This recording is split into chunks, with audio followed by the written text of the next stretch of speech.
Thank you for joining me at Interview with DJ Nocturna. If you're watching on my YouTube channel, please like, subscribe, share, and comment.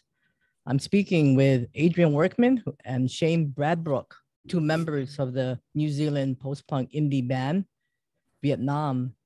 Thank you guys for joining me on the show. Such an honor to have, I love your music. Big shout out to Michelle at UTM Production, UTM Music Group. For just great music. I grew up in that era, and not too familiar with bands that came out of Australia and New Zealand because everything was like centered in England and all that kind of stuff. And I grew up in Guam, so it was like, we didn't have the internet. I don't even remember how I found out about bands. I think it's like zines and magazines, right? Yeah. We had the radio, but Guam was a little bit behind, so we didn't have all that interest, that cool music. It was more like the top 40 kind of stuff. I had to dig deep to find these music, So flash forward, I'm still loving the music, and I'm so glad that when I heard your sound, I go, wow, that sounds a lot like the great post-punk era. Yeah. So thank you both for joining me now. Vietnam, you guys are the two members of the band, the original members. Mm-hmm. And then I know you had you were four, and I'm so sorry about, I know one of them passed away, your drummer, the original drummer. Mm-hmm. And then the other one, I think you had another guy, he's not with the band anymore. So far, how many are you guys now in the current lineup? So with the recording lineup, it would be 6 people now if we went, to perform. Mm-hmm. Mm. Oh, yeah. okay. And Leon was our drummer who passed away, I don't know, it must be about 3 years now, maybe a bit longer actually. Yeah, it'd be 5 years. Yeah, 5. Yeah. So how did you guys all started out? I know you started this is the 80s, so it's a time when I don't know what was going on in New Zealand at the time. Was there a lot of bands that came out during that time that played similar kind of post-punk genre? Yeah, I think we grew up in Wellington, which is the capital, and there had been a big punk scene that kicked off in the late 70s, and we kind of started around 1981. So it was evolving more into post-punk at that time. So we kind of came in on the tail end of the punk energy, and we're one of the bands that sort of moved into that, I guess, that slightly different genre. Yeah. So we all met at high school. That's how we met and got started. So was it you guys first? Or was it all four of you? You all went to the same high school? Originally, it was 3 members with Adrian, Leon, and Peter, and they were just playing together. And then I came in and added vocals to the band. But a lot of during that period of time, as Adrian was saying, sort of with that punk era, post-punk now, there was a lot of we were really heavily influenced by a lot of British bands that were going off, both in the punk scene as well as generally in the alternate scene. And they played a big part in terms of how we approach things. And I guess other bands, we ended up playing alongside them as well. But it was a very healthy, period of time with lots of bands, lots of energy, everyone trying different things. So it was quite an exciting period of time, really. Yeah. So you guys met in high school, and then I know you had an EP, right? You guys you got an EP, and I know one of the songs, is it "What Have I Done"? Was that from that EP? Yeah, that's a great song. Yeah, no, that didn't make the EP actually. That only came out on the latest album. It was a song that we recorded for the unreleased. It was unreleased, right, at the time. Wow, Yeah. that is a gem, I gotta say, because you wrote that in the 80s, right? Yep. Yeah. So Adrian, you are the songwriter? Oh no, there's when we first started writing, Peter and I would often bring more or less finished songs to the band, but ultimately, you know, the writing is spread across a range of either, you know, solo writers or collaborations within the band. So if you look on the current album, there's a mix of everything in there. Yeah. So how come that song was never released? What did it come after the EP or? Well, it just wasn't up to scratch. Like, it was funny because it was probably our best song at the time, or the one that we actually thought was going to make the record.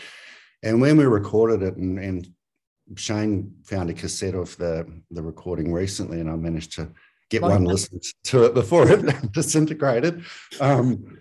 But it was just lacking energy, and what we thought was going to be, you know, an obvious choice for the EP. When we actually reviewed it, we thought, no, it just didn't have any of the energy and any of the vibe that we were looking for. So it took, you know, 37 years to actually get it right. So Shane, you found a cassette tape. Was it a cassette tape or in a reel or? Yeah, it was on an old cassette, and handed it off to recording? Adrian to have a listen. Wow, the original recording, huh? Yeah, original. Was that the only one in the world, you think? It probably was before it got destroyed. Well, it's still intact. It's just I got one pass, and I think I got a digital copy, but it's just, it's not great, unfortunately. Oh, so what have I done? So the one that's I see in the video, that's the newly recorded version, right? Mm-hmm. So it's really polished up and everything. So the original, I have the version here. Let me see if I have this one. So yeah, I have Michelle sent me this. Let me see. Mm-hmm. What have I done unreleased? So that one. I think that might be. Oh, I don't know. I thought that. Did we have a live version on the reissue? Yeah, it's live. It's live. Yeah. Oh, okay. So it's a live version. Yeah. Oh, so okay. that's from back then. That's from, you know, the early 80s, that recording. Yeah. Oh, it was a live show. Okay. Do you remember where that show was? What venue it was? It was what was called the Lower Hutt Agricultural Town Hall, and it was a Battle of the Bands competition. So that was recorded probably on a cassette deck in the room. Yeah. Oh, okay. And I know it says "I Did It For You." That's another unreleased one, and then "Questions" are all unreleased. Is that in the new album? I can't remember. I got to double check. Oh no. To Do It For You is. Yeah. Questions isn't. And I think that was the purpose of doing the album too, was to actually lay down some of these tracks, because back in the day we just didn't do it, and so you have a lot of other material that's unreleased. But you know, a big focus for the album was to grab some of those ones that we wanted to re-record, as well as introduce new music as well. So the first 4 tracks on the current album are older songs, and then it moves into material that we've written since. And ironically, we did actually record Questions for this album, and that was the one song that didn't make the cut. So it's another "What Have I Done" story. We thought we were going to really, you know, nail it, and again, it just didn't quite happen. So what brought you guys together once again? Because I know you guys had one EP, which was a self-titled EP, Vietnam, and then you guys all just decided to just call it quits or take a break, or, you know, like back in the day.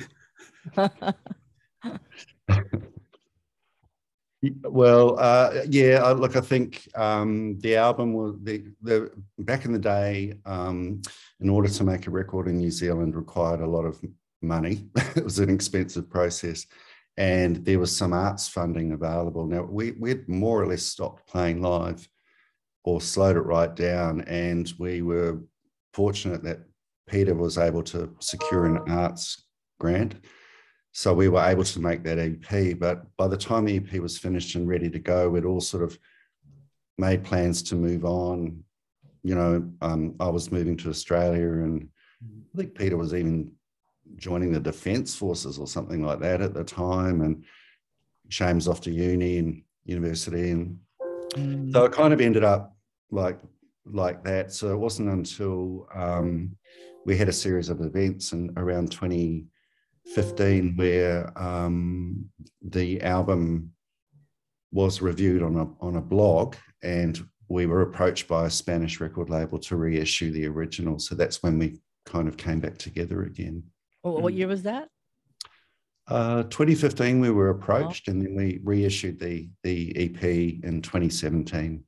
And so so Shane, did that kind of, did that kind of like push you to like look for that CD? I mean that cassette tape. It did. It actually was quite good, because then you find those sort of shoe boxes full of various tapes. I totally can relate. Because I probably have some cassette tapes of my shows, because I've been doing radio forever, and I know I do somewhere, and I'll probably find it one day, and I'm going, what is this? Does it still work? yeah.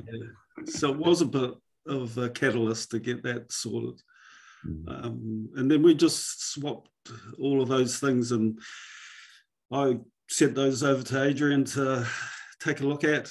But at the same time, you're also finding old lyric books, poetry books. So even some of the material that came on to the new album, they were from lyrics from back in the 80s, some bits and pieces, and we did some collab and joined those together. So even some of those new tracks are actually made up of combos of old material that we had when you are searching for things in the middle of the night. And there they were. Yeah. Well, I know you guys now have a new album. It's called This Quiet Room. And that was just released not very long ago, right? It's a few tracks of it, actually 12 songs. And these are all, I know some of these were from the old album, right? And you and then some are brand new, like Where's My Happiness? That's a brand new song, right? Mm-hmm. And then you guys started writing that all together. Yeah. So, I mean, when you guys connected again, did you still feel like the same kind of what do you call the same kind of vibe? Did you guys still was it like seeing somebody you haven't seen like in how many years, and you come back and you say, wow, it's like I just saw you yesterday. It was kind of like that. There was a bit of that. In fact, I think the very first practice session that we had, and we all looked at each other and we decided to kick off with a instrumental, China Tonight, and everyone just slipped into this groove, and it was very nice playing something that it felt very comfortable, but it was a good way of just starting to find yourself again. But it was very comfortable, a lot more comfortable than I thought it would be. Mm-hmm. And I think as young guys, what similar experiences that we'd kind of worked up this musical language that was unique to us. So when we did come back together again, there was all this non-verbal and kind of languaging that we had that we just kind of went back to, and it was quite intuitive and really reassuring after all that time. Yeah.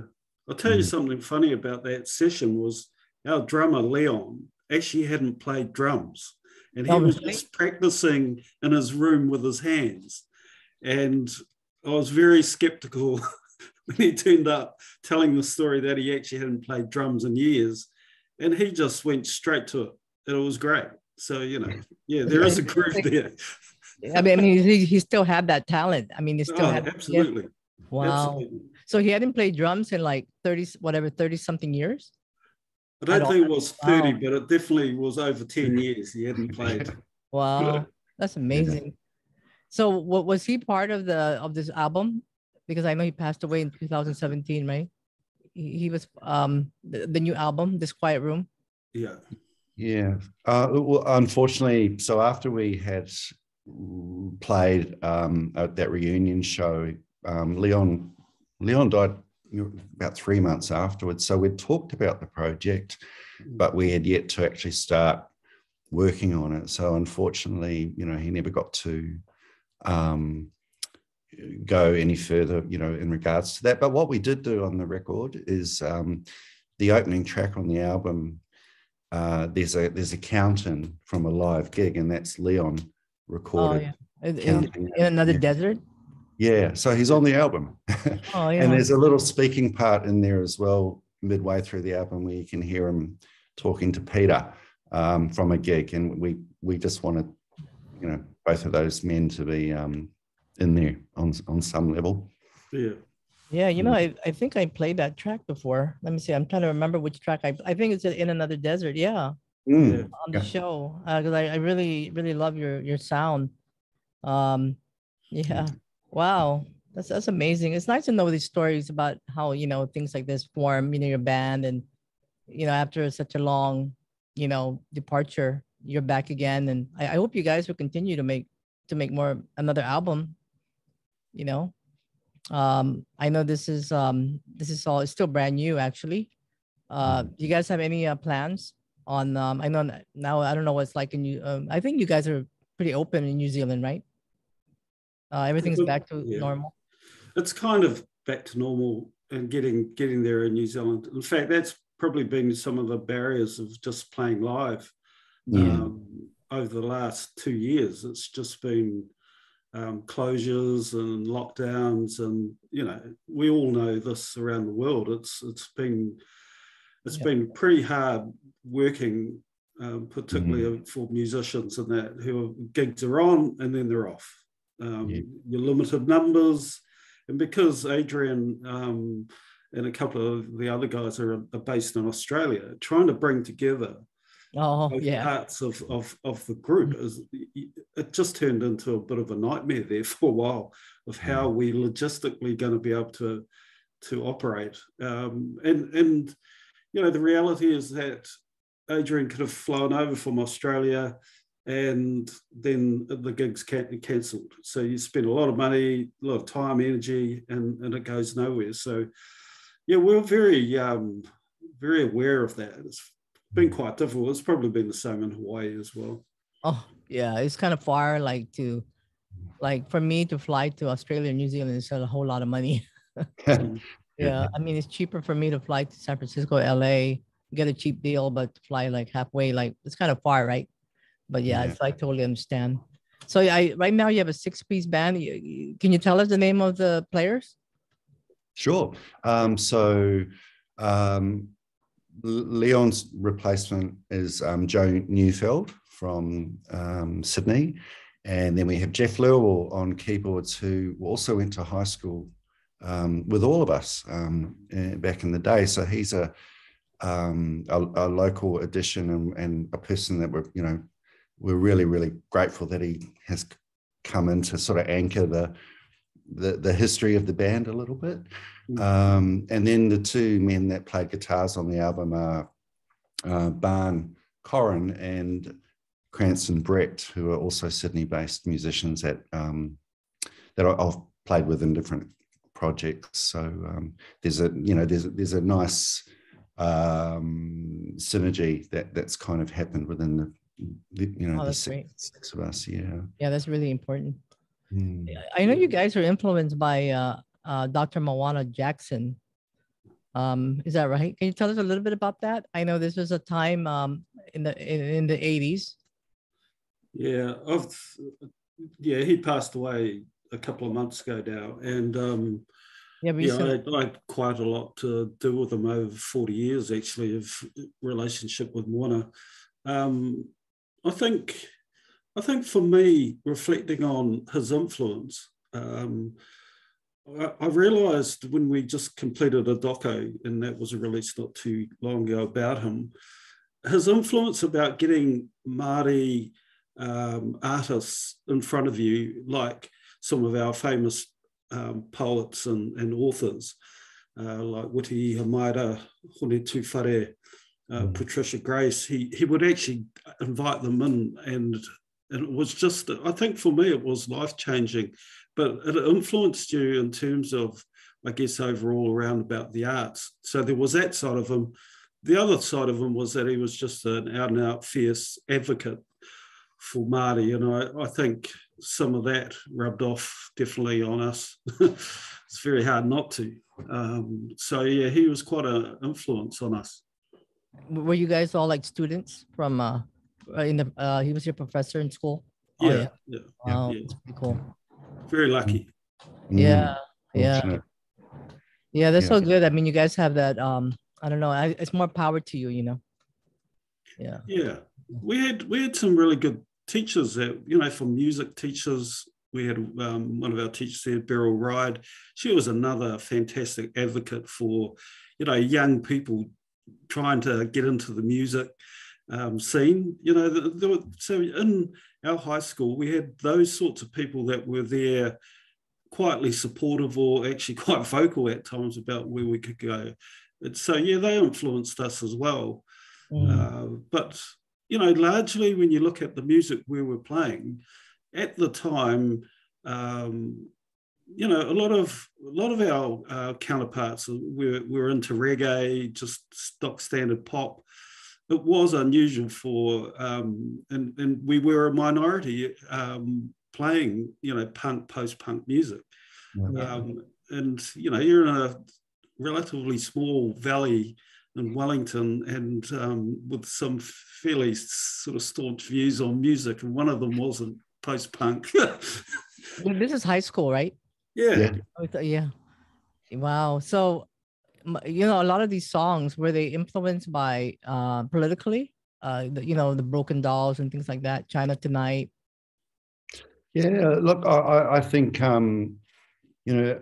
New Zealand was in a pretty stressed state around that time. So we were in a state of austerity. We had a very conservative government that mirrored Thatcher's sort of regime in the UK.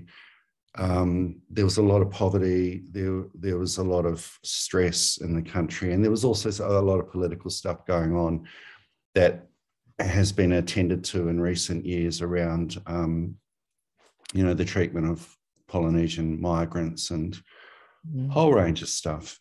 So we felt, and then in the 80s, there was that whole nuclear war thing hanging over our heads. So we were pretty stressed as well, and probably disenchanted and also disenfranchised. There was a feeling that there was no place for us in that society. So punk and post-punk really resonated with us. So a lot of the stuff that we were singing about and playing to was in response to that sense of despair. And, it's pretty bleak, some of the lyrics and some of the soundscapes, but it was relevant then, and I think it reflects that.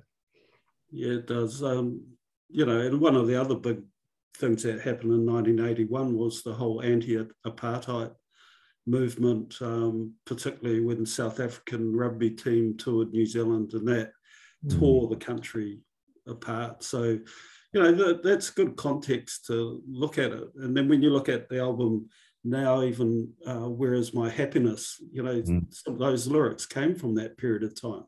Because it really did question, where were you going to get something positive when you were surrounded really by a lot of negative things going down in the community. Yep. What about your the name of the band? How did you guys come up with that? Whose idea was that to put it together? Oh, look, I don't think I can't remember, to be honest, but look, we knew at the time that it was going to trigger people, and because you look at the names of bands from that era, the Dead Kennedys, the whole gamut of names.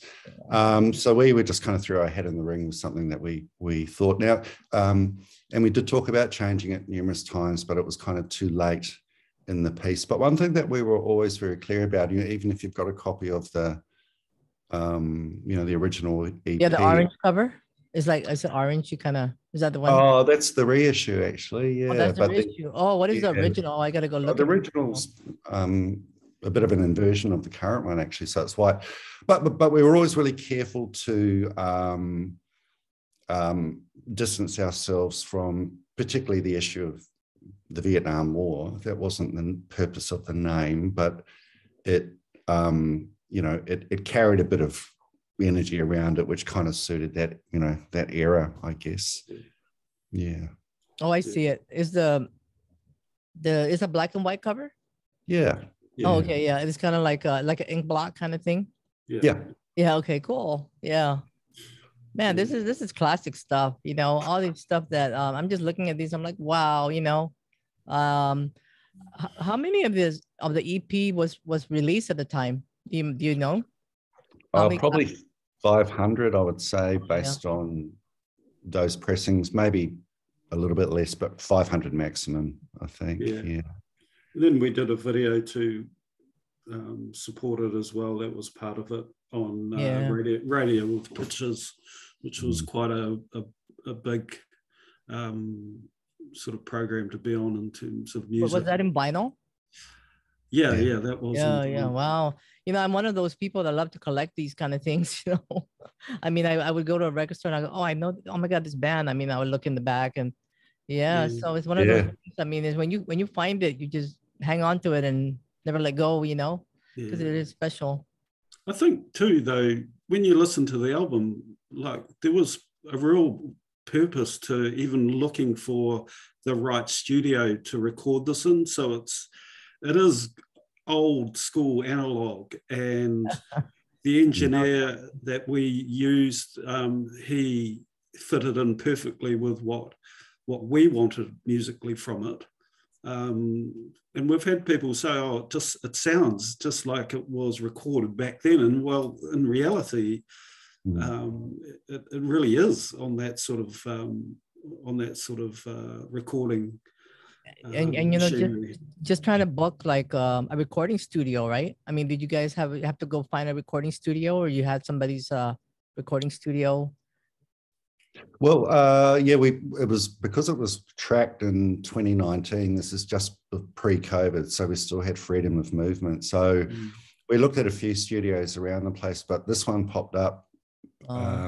Peter had been there before, but it was the coolest place. It was an abandoned hospital in a rural town in the North Island that had been repurposed. So the maternity ward had been repurposed as a recording studio. So we stayed there for 2 weeks, and we would go to work every morning in the studio, and there was still surgery lights in the ceiling and everything, and it was kind of weird. Oh yeah. Did you guys take a picture of that? Yeah, we've got a lot of stuff. And is that one of the pictures here? It might be one of these pictures, right? Yeah, the insert of the album is part of the disused. Oh thing. yeah, wow. Yeah, so we lived on site and we slept in the old maternity ward for 2 weeks, and we'd get up and go to work every morning. So it was really cool. So you had to fly to New Zealand then, huh, Adrian? Yeah. So Joe and I came over and bunkered down for that, and then we took the recordings back to Sydney and worked with a wonderful engineer, Mark Scully, who also comes from our era. So he understood what we were wanting it to sound like in the final stages. So we had a wonderful kind of ending here as well. Oh wow. Wow, congratulations. I mean, I'm so glad you guys put this all together and you have a new album out. I know you've been releasing singles, and then when the album came out already, right? Yeah, that's right. I mean, the videos you've been releasing. You have a new video, right? When was this one? Was there a new video? Oh yes, yeah. So that came out a couple of weeks back, In Another Desert. Oh. I have a really hard time pronouncing some of these words. That's why I didn't want to mention it. But I know you guys formed a band in the suburb of, begins with a W. I'm not gonna try to I'm gonna mess it up. It's like Hawaii, Hawaii, we have those kind of words. And if you don't live in Hawaii, they won't try. I could say these because I live here. Yeah, that's our place is called Wainuiomata, whereas you'll probably say Vainui. Yeah, I'm not gonna. That's why I didn't want to say it. I'll let you guys say that. Well, I know you have a website, and I'm glad you guys have a website. It's called VietnamBandNZ.com for New Zealand. If people want to check that out. And I know you also have a Bandcamp page. So if somebody want to check out your music, would that be the best way to find it? Yeah, so the website is essentially just a sales portal. So there's not a lot. We don't have any, a lot of action on that site. Bandcamp is a good place to go to check it out. And obviously, if you on Facebook or Insta, you can find us there as well for just regular updates and activity. Yeah. So is the re-release of Vietnam, the EP, that's also out, right? So out and gone, out and sold out. So both the reissue you can only really find on the secondhand market now through Discogs, and the original EP from 1985. The last copy I saw for sale on Discogs was over $300 US. Oh, wow. So, I was going to ask you, where can I get a copy of that vinyl? Yeah. Because I'm going to have to find it somehow. Yeah. I don't know. Sometimes you find them in record stores or something like that, Yeah. So if you live in the US territories and you want to buy a copy of the CD or the vinyl, the best place to go is to our website, because we've got local postage arranged in the US, so that'll save you a lot of money, as opposed to Bandcamp. Bandcamp's kind of set up for other territories. Mm. Yeah, and you got some YouTube videos as well on your YouTube channel, right? Which is what is it? Vietnam? Just search Vietnam in YouTube. Let me see. VietnamBandNZ band, I think. Yeah. Oh, okay. Yeah, no, I see it. Vietnam. Let me see. It's called Yeah. Something like that. Yeah, they just have to click on, type in, I guess, Vietnam. Or else you're going to get Vietnam the country. Yeah. Yeah. I hope people will know the difference there. Yeah. All right. Well, anything else coming up in the future? I really hope you guys make another album. It might take another 37 years, but we'll have a talk about it. Look, thanks so much for supporting us. Oh, yeah, thank you. I mean, seriously, your music is totally amazing. Yeah, it's totally. I mean, I feel like I'm back in 1980 something. That's so cool. It brings back a lot of memories for me, and I immediately spotted it and felt it. I felt the energy. Yeah, so that's great. Yeah, thank you so much for joining me. Appreciate it so much. Okay. Thank you. Thank you. And if you people are listening, please like, subscribe, share, and comment. If you're watching on YouTube, it'll also be aired on my podcast and modsnapradio.com. So again, Shane Bradbrook. I know you have another name, Shane. You want to mention that? You want to say it? Yeah, my Māori name's Te Kawenata. Okay. And I've spent a lot of time up there in Hawaii. I love it up there. Yeah. I go up all the time. I love it up there. Time? Really? Oh, I don't know. It'll be over 15 times I've been there. Oh, well, you gotta let me know when you come here. Yeah, so for sure. Where do you? I mean, do you have family or friends? Oh, just friends there. Oh, okay. Yeah. Oh, like in Honolulu? Yeah, and over on the North Shore. Oh, okay. You surfer? A little bit. Oh, but yeah. Not that big stuff. What about you, Adrian? You've been here? No, I haven't. So yeah, I've got a good reason to come now. Yeah, be sure, for sure. You guys will love it. I mean, it's similar to, I don't know why, I can't say, but yeah, it's warm. It's pretty warm here. Yeah. I know it's winter there now. Mm-hmm. It's cold, but it's kind of warm here. Everybody says, "Wow, you're living tropical Hawaii paradise," and I'm like, "Yeah." Yeah, but we're in the 50s at the moment, so it's pretty cool. Yeah, it's pretty cold. All right, well, yeah, thank you again for joining me, Shane Bradbrook and Adrian Workman, two of the guys from their legendary band Vietnam. Thank you for joining me. Mahalo. I'm gonna mahalo. Let me just click on this. All right.